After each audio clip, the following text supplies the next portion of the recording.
réunion aujourd'hui, une réunion à laquelle n'a pas participé l'opposition, parce que pour elle, vous avez déjà annoncé les conclusions d'une réunion qui ne s'est pas encore tenue dans vos propos, dans votre discours à l'occasion du 27e anniversaire du PND Saraya. C'est quoi votre réaction?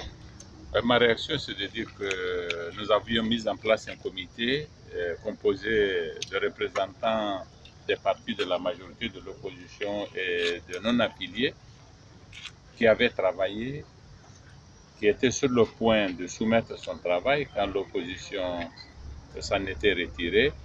Et je rapportais les points de conclusion auxquels avaient abouti les discussions lorsque l'opposition était là.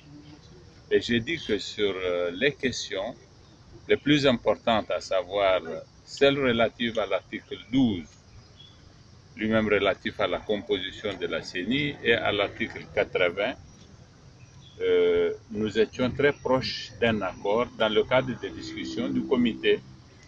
Cela vient de se vérifier à l'occasion de cette réunion-là.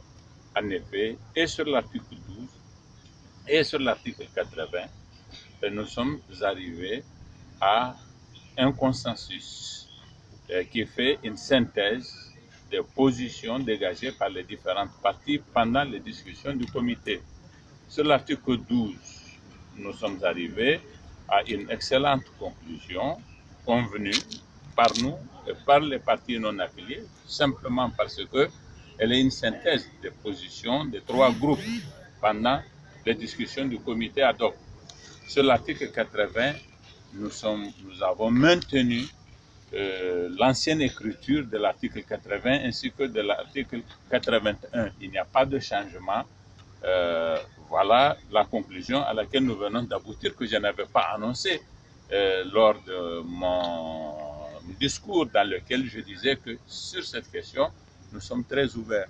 L'opposition vous reproche de raisonner en termes de chiffres, de nombres, et non en termes de groupes. Il y a 3 groupes au CNDP.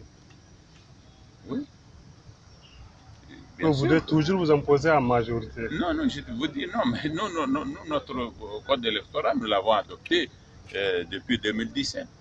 Mais parce qu'il y a eu des remarques qui lui ont été faites, que nous avons prises en compte, nous avons décidé d'ouvrir ces discussions. Et je me réjouis du fait d'avoir ouvert ces discussions, simplement parce que notre code, à l'issue de la discussion d'aujourd'hui, va être encore plus progressiste, plus ouvert, plus consensuel qu'il ne l'était dans sa mouture ancienne. En votre qualité de ministre de tutelle, quel appel avez-vous à lancer aux partis qui n'ont pas participé à l'opposition? En tant que citoyen surtout d'abord, et ensuite en tant que ministre, mon appel c'est que il vaut mieux que les partis de l'opposition prennent part au processus électoral de maintenant, plutôt qu'ils aient à les faire plus tard. Parce que tout simplement, je ne vois pas qu'est-ce qu'on peut mettre de nouveau pour qu'on considère qu'il y a eu quelque chose qui a changé.